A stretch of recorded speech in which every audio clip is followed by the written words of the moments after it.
And we're glad you're with us tonight. I'm Jabari Pruitt. Tamika Alexander has the night off. In tonight's top story, last week was cold. This week, it's been rain all week. Chief Meteorologist Richard Scott is here. And Richard, what can we expect going into tomorrow? Hey, Jabbar, a lot of rain coming for central Alabama. First off, a flood watch for all of central Alabama, everybody but Coleman County north in that flood watch. But we're still all going to see a lot of rain tomorrow. River flood warnings for the Sukanachi, Tombigbee, and portions of the Black Warrior. Here comes the round of rain beginning to show up back in Louisiana and southwest Mississippi. That comes in here late tonight and on Saturday. Now, in terms of rainfall coverage, I think a lot of us will deal with a lot of rainfall tomorrow morning. Some of this could be heavy. There is a low-end severe weather potential. We'll have more on that feature in your weekend in just a few minutes.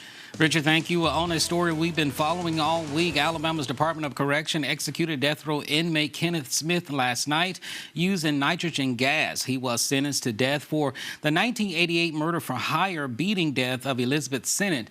The state had previously attempted to execute Smith in 2022, but the lethal injection was called off at the last minute because authorities could not connect an IV line. Now, critics say this new untried method constitutes cruel and unusual punishment. Nitrogen epoxy as a means of execution is no longer an untested method. It is a proven one.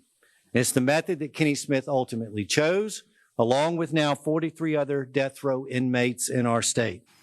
Now, Alabama's Department of Correction says the execution went just as they expected. Isabella Rosales was in Atmore and has details on how it all unfolded. This is the first new method of execution since 1982. That was when lethal injection was first introduced and used here in the U.S. We're told by media observers who were there witnessing the execution that Kenneth Smith's last words were among, quote, "Tonight Alabama causes humanity to take a step backwards."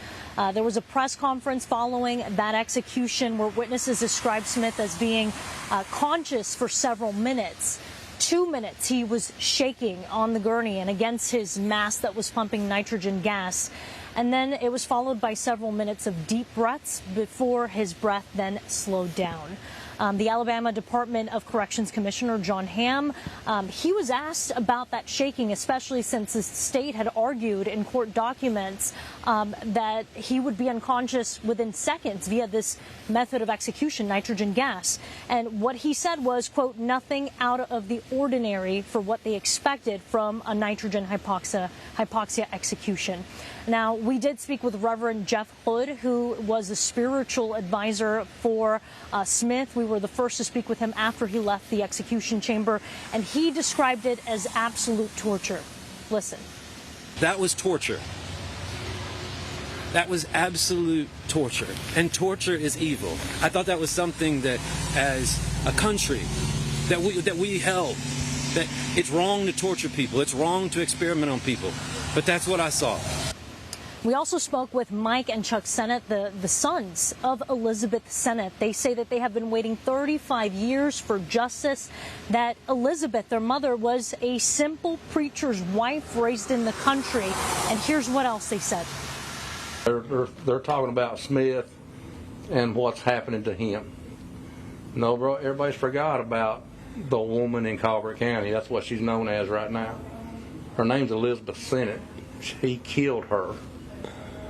He's got to pay that price for what he done to our mother.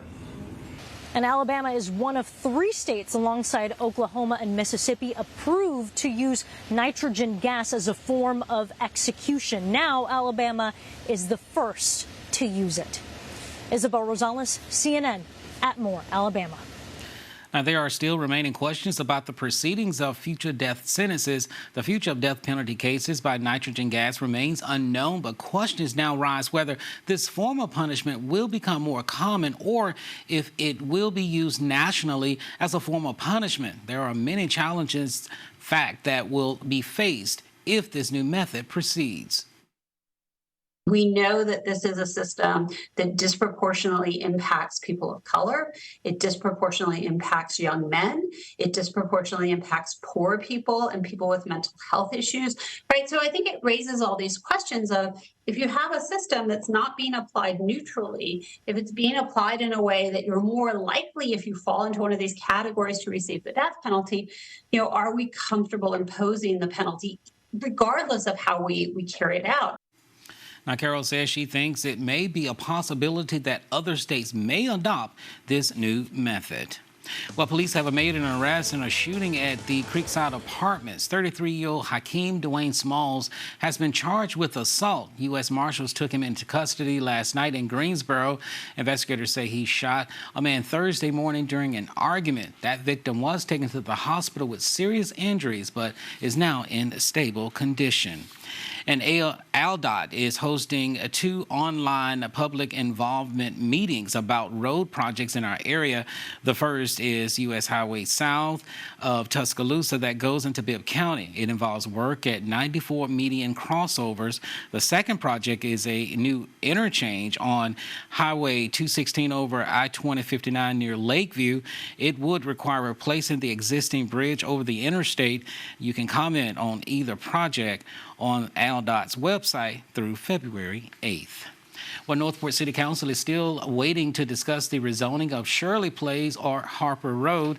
This is the first of the rezoning of the planned water park. Now, we've learned the petitioner withdrew from the City Council agenda, so the city is now waiting for any further requests from residents before moving forward. A petition has been organized asking the council not to rezone that area for commercial use. Well, tax season is around the corner, and we want to help you get prepared. The IRS and the Alabama Department of Revenue will begin processing tax returns on Monday. Now, you can begin now collecting the necessary documents and have them ready for you to file. Now, consider filing electronically and choose direct deposit, and you'll receive your refund quicker. And don't guess about anything.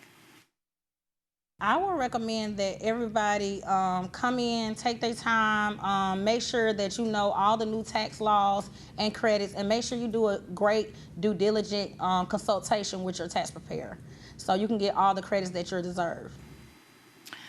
Now, make sure you avoid tax prep scams that come over the phone or through email. The filing deadline for individual tax returns is April 15th. A jury has awarded another $83.3 million to E. Jean Carroll, who says former President Donald Trump damaged her reputation by calling her a liar after she accused him of sexual assault. Another jury last May found Trump liable for sexual abuse and ordered him to pay $5 million.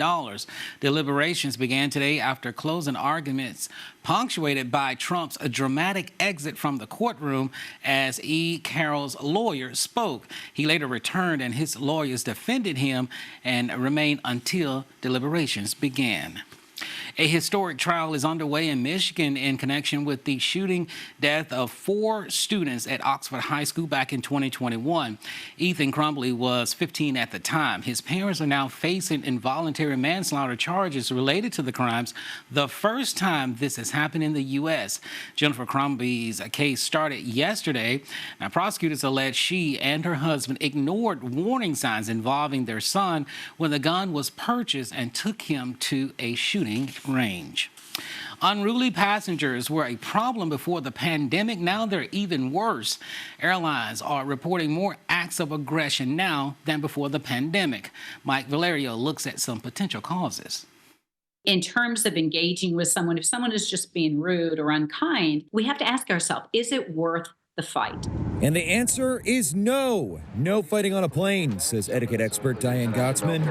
A common source of sky-high scuffles, according to industry experts and flight attendants, booze, getting drunk while in flight. If you are belligerent, they may turn the plane around, or there may be somebody to greet you when you land.